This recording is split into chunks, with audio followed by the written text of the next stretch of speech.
Visionary Realms presents Parting the Veil, an official podcast dedicated to clarifying and digging in on developmental direction, clarity of values, and other important topics for the upcoming MMORPG Pantheon, Rise of the Fallen.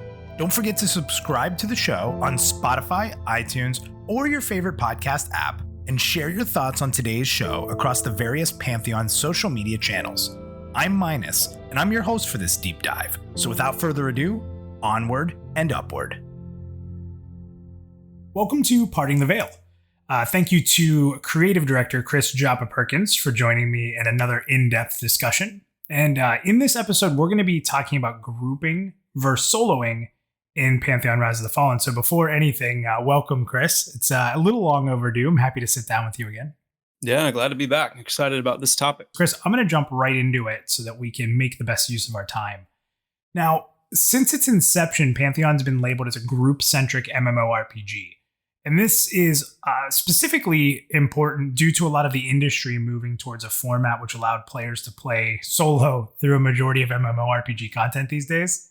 Mm-hmm. And what has made a lot of lasting impressions in the original MMORPGs in the genre was that need for partnership, that need for players to grow and overcome obstacles the games presented together.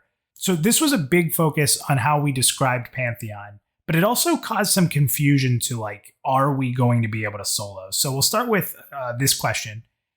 Is content still being designed for group play as it sort of has been previously stated? Or has there been any adjustment to this? Yeah, so I would not say that there's been an adjustment. I think the best thing would be to do a little bit more of a breakdown of kind of how we view the relationship between solo and group content. One of the standing beliefs when it comes to the kind of game Pantheon is going to be is that it is going to be kind of a group focused game. And a lot of people hear that and they think grouping is the only way you're going to be able to play it. They hear that and they think forced grouping. And Pantheon will not be a forced grouping game on the whole. So I want to just dig into that a little bit and explain, what we mean when we say group centric and what kind of door that leaves open for the solo player and even the small group experience.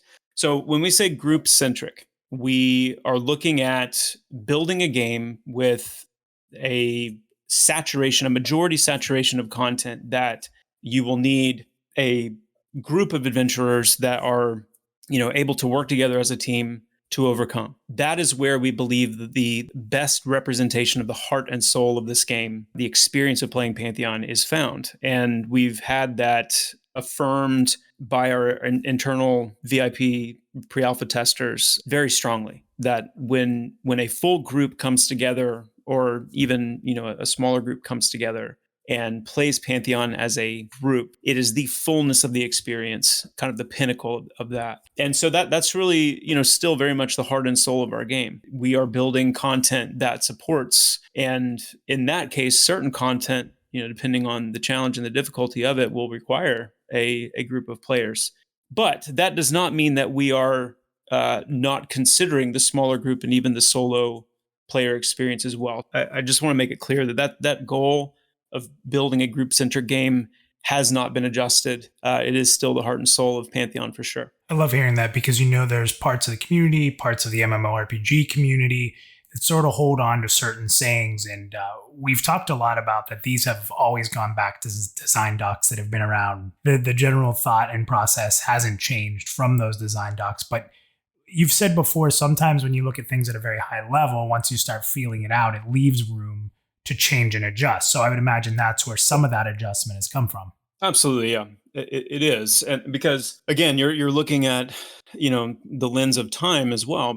What kind of experience players had back in the earliest days of MMORPGs, back kind of in the realm of time that the internet itself was still kind of a new concept. The idea of being able to connect and chat with people across the world in a virtual space was still very novel and just captivating. to so many, that did a lot of work for the building of that social structure because it was so new and people were so hungry for it on the whole. And you didn't need these robust tools or systems that helped bridge the gap from some of that social connection making, because it was just, I mean, even just being in proximity of another player, seeing another virtual avatar running around, knowing it was another player and being able to just talk to them, like that in and of itself propelled so much of that social dynamic. Whereas today, we're 2 decades removed from some of those earliest experiences. Online interactions are not novel. They're rote, they're routine, they're daily. The text messaging that goes on, in just about every handheld device, the video messaging, there's just so much of that happening that we're talking about a culture that is used to those things being very prompt and very available. And so part of the adjustment, for example, is thinking through, what does making a group-centric game look like today? Part of it looks like developing more robust tools, looking for group tools. And, we're not going with like an automatic dungeon finder or raid finder kind of a tool, but there's a lot of room to improve something like a looking for group tool to make, some of those connections a little bit easier to make. So yeah, there's adjustment, and game design is a lot like threading a needle. You have a high level concept, but when you really start working it out to, okay, how would I actually implement this into a game, let alone a massively multiplayer online role-playing game, let alone a group-centric game where we're trying to, hold things in balance like travel and economy and, a core time frame of play that we want players to be able to achieve something within, and the variance in player levels and the variance in content challenge. And it's an interesting process of threading that needle, and sometimes does call for adjustment on the fly, tweaking, always keeping that grand goal and grand vision in mind, but adjusting to make sure that we find that path. It's good to hear. And you're right. It was sort of social media when we first logged into our first MMORPGs, right? Before we knew what social media was or what kind of grasp it would have on the world, we were sort of in social media. And it's kind of funny because you hear all these things about multiverse, and all of us MMORPG players are raising our hand like, we've been doing this for quite a bit, right? Right. Trying to pass this off as some grand idea. And sure, it's a little different, but I think a lot of MMORPG fans just sort of have been at the cusp of what that internet evolution and social media evolution has been. So it's funny to kind of look at it that way. Mm-hmm.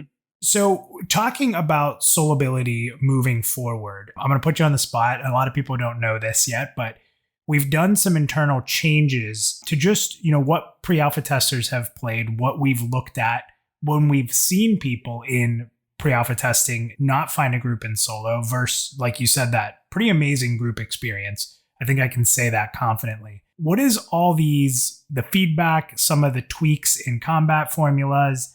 What does that mean for soloability moving forward? Like, what's the vision of how much a solo player can achieve? Do you have that yet? Yeah, I think we actually have a pretty strong, tangible experience in place that is really matching up to our goals. So the best way that I would try to put this into words, a game that gradually over time, through your investment in your character, meaning leveling up, acquiring gear, acquiring abilities, and just overall game knowledge, causing the world to open up to you more and more as you progressed your character. And, that's always been an intriguing aspect to me because it's interestingly one of the most sticky, most memorable things about the very early classic console games that were just a huge part of my, gaming heritage. And these games that presented you with challenges, whether that be challenges in difficulty, whether that be obstacles, or there's a massive boulder in the way that I can't lift until I get the Titan's Mitt. Once I get the Titan's Mitt, then I can lift these boulders I couldn't lift before, and now I can access these new areas. Or once I get the hook shot, or once I get the grapple beam, or the Varia suit, or whatever it may be. And so as you progress, as you invest time in the game, as you progress, the game world opens itself up to you more and more. And it's a fascinating premise to imagine in an MMORPG sense, where the modern MMORPG is a very on-rails linear experience. There's not a lot of question asking by the player. It's a whole bunch of hand-holding, and it's a whole bunch of linear, very overt direction and progression. So you're always kind of going where you need to go. You're always kind of doing what you need to do. And not really a sense of the world opening up more because it's just packaged. there's no frontierism things about the very early classic console games that had a true sense of frontierism. There was a true sense of untamed wild and places that I don't know why they're there. I don't know what's there. I just know that it's scary, or I just know I can't get there. And this premise of a game that opens itself up to you, not because it's on rails, but because you have gotten to a point where you feel like, okay, I can now return to this area and really see what's there, or I can finally access this place and really see what it's all about. That's a huge, huge part and premise and goal and DNA fundamental of what Pantheon is. Now, when you look to connect that to the premise of soloing in Pantheon, what that means is we are not building a game that every step that you take of every part of this game world is going to be a brick wall unless you're in a full group. We've had a few permutations of the game over the last few years in testing where it's been close to something like that. I think our VIP testers will strongly remember that if you healed too soon, your healer was dead. So probably something it's good that we adjusted, right? That's one of them for sure. Yeah. And, there's the combat difficulty, like that kind of bleeding edge laser, kind of edge of difficulty like you're describing, where, that kind of fail state and the punishment for a mistimed, thing was tuned way too high, at least at the lower levels. But then it also, gets into things like traversal. And if I can't outrun something and I get aggro by any and everything around, and I can't, even if it's lower level than me, I can't solo it because every single thing that exist is tuned for this full group experience. And so if this wolf aggroes me when I'm running by, I'm dead because this thing's tuned for a full group. That started to become actually parasitic to, again, one of the other pillars of Pantheon, which is adventure. It's the sense of exploration and discovery. And, I think to hop into a different game as a bit of a context, I'm sure many of our listeners have played or have heard about Elden Ring. And I think it's a fantastic, like experiential explanation of what I'm trying to describe here, which is you take a game that has a relatively accessible overworld. And that doesn't mean that you can take everything on your own by any means, but it means that you are able to traverse through a good portion of the overworld sections of the game, with care and caution, but you can do it. And that's what leads you to the places that you discover, the dungeons, the vistas, the POIs, all the things that exist in this world. You can more freely move through the overland sections, again, with thought and with care to actually discover things. And that is a very good representation of a lot of what Pantheon's world will feel like. So for the character that is playing by themselves, what you're going to find is that for the first 5 levels or so, you will be relatively capable of taking on things that are equal level to you. Now, even in those first 5 levels, that, if you get level 5 and you're fighting level 5, it's going to get pretty dicey, and it's only going to, increase from there. And the point there is that will drive players who are wanting to play by themselves or who need to play by themselves because of time frame availability.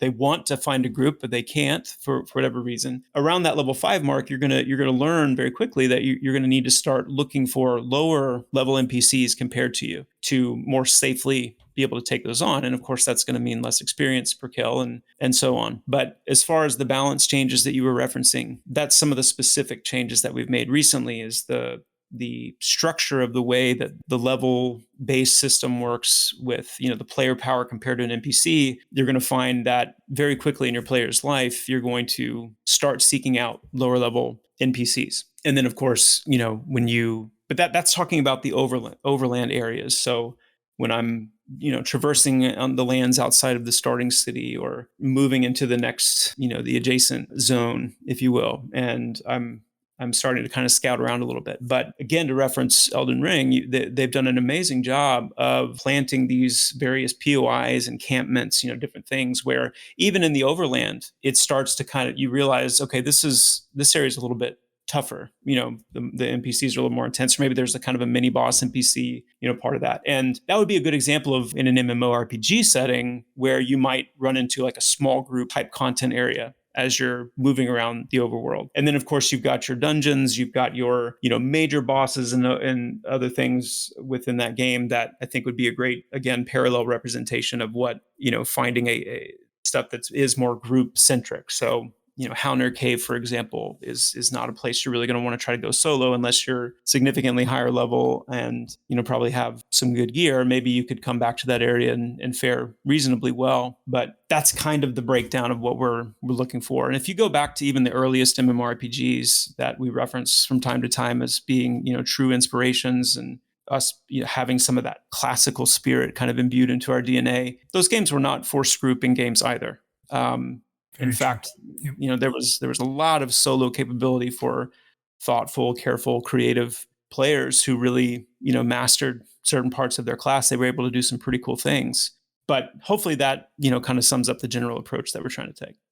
Yeah, I love a couple things you talked about there is, there's a big difference where there's games in this genre right now that don't allow you to go to places until you achieve X, right? That just kind of put the wall up and say you can't go here. And yes, will some of our areas, like you don't want to be traveling in the deep frozen snows without a little bit of acclimation.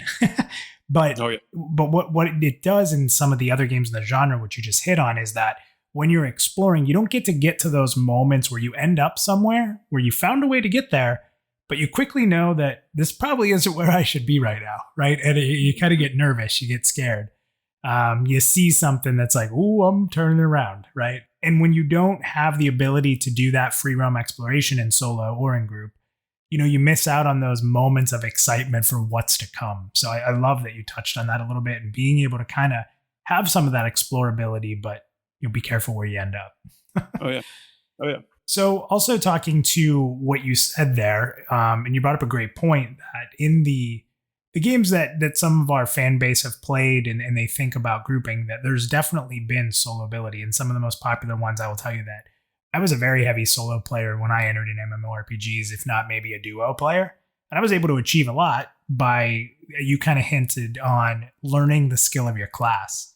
And I think that's something really interesting to bring up and kind of dissect a little bit, because as the genre has gone to more solo and kind of repeating the same processes, learner rotation, you just do it over and over and over as you level, and they're just stronger, and you just get another sword. It doesn't really make you learn your class until that end game. So, kind of talking about the difficulty and the ability to solo, but having to be creative. Two-part question. So, do you believe that the formula we're looking to achieve here will allow players to develop more personal skill that's sort of been lacking in the genre? But also, are you comfortable, because I know I've talked to the design team quite a bit, are you comfortable with classes being able to solo better than others and that being just an advantage to the class? Yeah, I mean, the answer to the second question is yeah. With the approach to class design that we're taking, there's really no way to avoid that. The kits between the classes they're just too different, and some of them will inevitably lend themselves to being able to do certain things better. And sometimes those certain things end up giving you the advantage when it comes to mobility or maneuvering or manipulating, certain things to the point where you are able to take down NPCs easier. Now, in some cases, it might look like classes, maybe they don't have an easier time taking down an NPC, but maybe they have a better time recuperating. That's another big part of the puzzle here is if you want to try to play Pantheon solo, or if you want to have one night a week, you've only got an hour or two to play and you're looking to just do something on your own, that's possible to do. But, there's a difference in the pacing. There's a difference in, the recovery time for a solo player. And some classes will have a better time with recovery than others. Also, certain itemization makeups will allow for better recovery time than others. And so that's part of the joy of a game like this as well, is we don't have a talent system, but through the different kind of abilities that you acquire, through the different kind of skills that you've developed, like actual in-game skills, and the different kind of player skill that you develop over time playing your character, the different itemization, the different places that you happen to be fighting and what advantages, disadvantages you're dealing with there. There's lots of things that come together to create opportunity for creative solo or small group dynamics. And then the first question is, the player skill piece. Absolutely. And the beauty of the way that we're setting things up is that it's not just, an individual player and their individual skill with their class, but it's also the way that our combat system capitalizes on synergistic play. And through the limited action set, the way that we're developing opportunities for different classes to key off different things from other classes, then it also creates really cool opportunities for small group and, of course, full group and even raid level play, and developing some of those skills and timing and just kind of that greater game knowledge, not only of your own abilities, but the abilities of those around you. One of the hot topics when you talk about soloing is trivializing like lower end content through soloing. So you have someone who becomes very strong and hits an area up, like let's say Houniers, and they're in there soloing and farming. It's weird because I think that there's two sides to that argument, people that enjoy that and then people that sort of fear that it leads to monopolization of content. What are your thoughts on that in Pantheon? Well, most things have a side or an edge to them that you can find ways of looking at it and facets of it that are less favorable to certain players at certain times. But going back to what I said towards the beginning, one of the most important DNA level aspects of this kind of game is that the world would truly open itself up to you more as you play and invest your time. So part of that is you could look at it one of two ways. It's going back to Hellnir Cave, for example, because there's an item that drops off of the Uncounted Prince, Nashra, that's really, really good. Maybe it's so good. I mean, part of our itemization paradigm is that we're not big on like eye level incremental linear progression of itemization. We like itemization, the idea that it would be the way we talk about it internally is like, you've got your normal items and you've got your magical items. And magical items are kind of the full gamut of the really cool stuff. And sometimes you can get a really great magical item even at a lower level that might last you 10, 20, 30 levels or even still be, viable at max level, because that's just the nature of magical items. Sometimes they're just really, really good. And it's not you get these amount of stats at this level because it's a linear itemization system. It's if you're fortunate enough to find one of these things, even if you're level 10 or level 20, like you might be using that still at level 50 because it's that good. And we'll, break down some of the implications of that at a later date. There may be an item, for example, in Hellnir Cave that you really want to get. And so if you're a high level player and you want to come back, get that item, then that is your prerogative. That is part of what you enjoy because the world has opened itself up to you. And as a result of the investment that you've made in your character and the progression you've made, you are able then to come back and do something like that. Now, the other way to look at it, or the other side of the same coin, is sometimes it's not going back to those older, lower level areas, to try and acquire a particular item or whatever, but it's going back to those lower level areas because there's a much higher level area in there that you have not been able to access previously. And that's a lot of the kind of traffic we want to see in Pantheon, and how we're designing Hellnir Cave and really every dungeon that we make is that we're always looking for those ways to layer higher and lower level content together to keep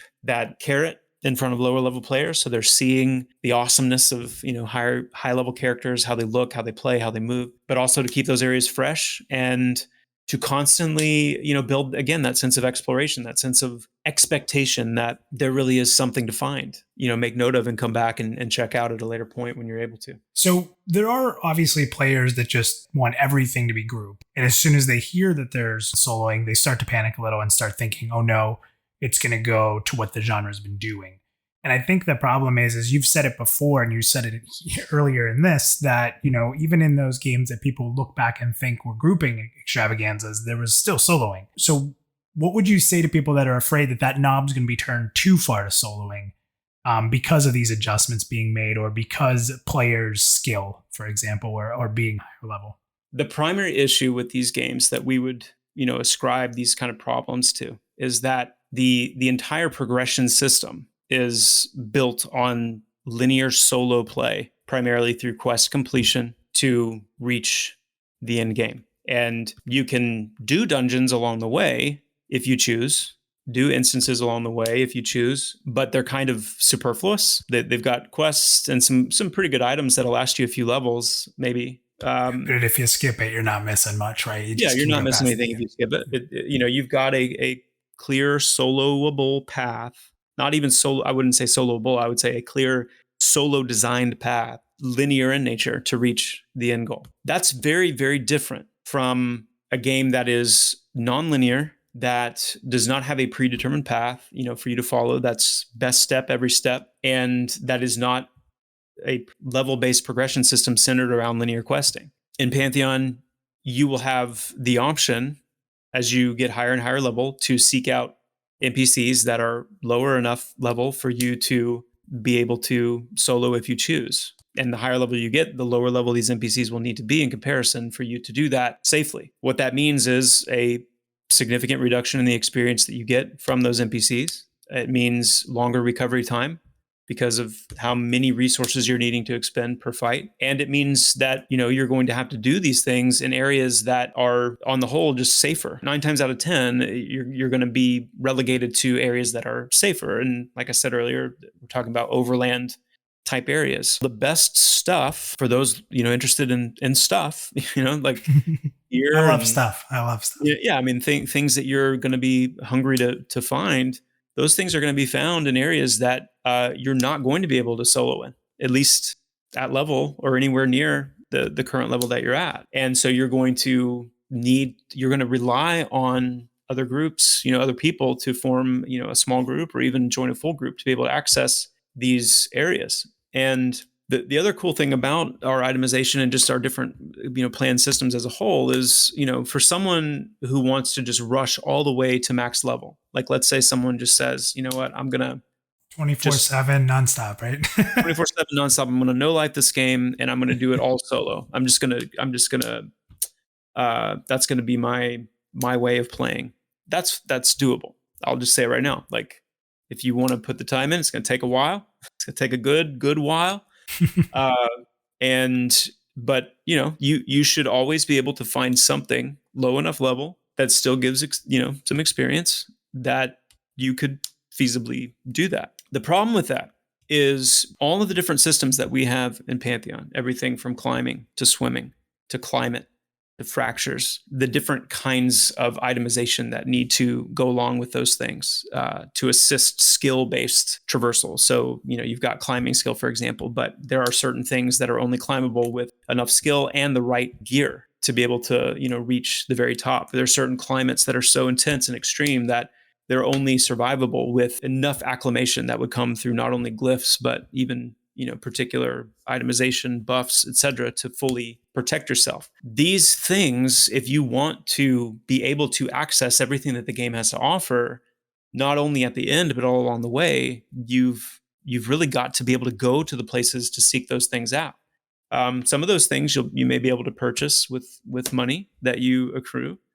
We're not looking to overly force anything specific as far as a path that players take, but it is a group centered game, and as such, the things that are most valuable, the things that are most treasured, and in many cases, a lot of the things that you will need to fully open up the game to you at its highest level and its most advanced, most exotic locales and content, you're not going to be able to acquire those things as a purely solo experience. So our goal is to allow for that, because there are going to be times where you just can't find a group if you can't, because you can't. It's a factor of what time you're able to play. It's a factor of find a group of people like that. That happens. And finding that group takes a lot of time. Sometimes you need to live in the world for a while before you find the right group.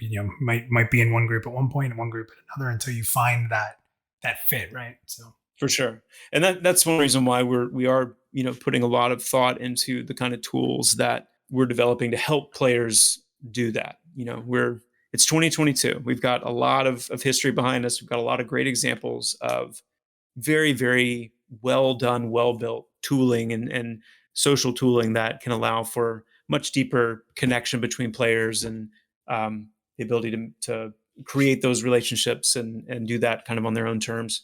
But yeah, we want to support as much of, and we've seen this even in internal testing, even in the last year of or two, some of the really strong feedback we've gotten back. We were just referencing this earlier in the podcast about, some of the changes that we've made over time to allow for the overland parts of the game to be more accessible, because even in the pre-alpha testing sessions where we've had testers that just couldn't find a group of players because they were only able to play for the last 4 hours of the session, let's say, and everybody was leveled up or had already put a group together or whatever the circumstances were. And we don't want people in that position to just sit there or log off. We want them to be able to play Pantheon. We want them to be able to carve out that experience and have it be enjoyable. I'll leave it there. No, it's awesome. I mean, if I'm hearing it right, if I had to simplify it down to a couple sentences, I'd say that, what we're trying to do is create a game that is group centric, that the treasures of the world will require friends, require accomplices, even if they're not friends. But then, for that solo player, there's risk out there, and you're going to have to balance risk versus what could potentially be medium reward or low risk for sort of a slower pacing, but still being able to gain some achievement. Sure. Do you think that pretty much kind of hits what we're looking to do? So people don't have to panic that you're going to be able to solo, but everyone's going to be able to play this game the way they want without losing the spirit and the tenets of Pantheon. Everyone will be able to feel it. For sure. Yeah, I think that's a pretty good summation. And with most of these things, the concepts that we're conveying in words are going to make a lot more sense, once someone gets their hands on it. And the ability to, find a creature that you're able to tame and ride in the overland, and cover some ground, and that feeling of being able to explore to a degree in a vast open world like this is just such an important feeling, such an important experience. But in the same breath, it being a world that you respect, it being a world that your exploration is thoughtful, careful, because the unpredictability of a frontier, that is really what we want to come through. So yeah, I think that's a good summation. Well, thank you, Chris, for sitting down and talking through this with us. Everybody, with the community.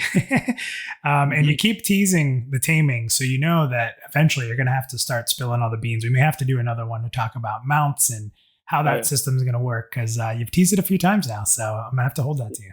I'm excited about it for sure. So yeah, I'll look forward to when we can unpack that one more.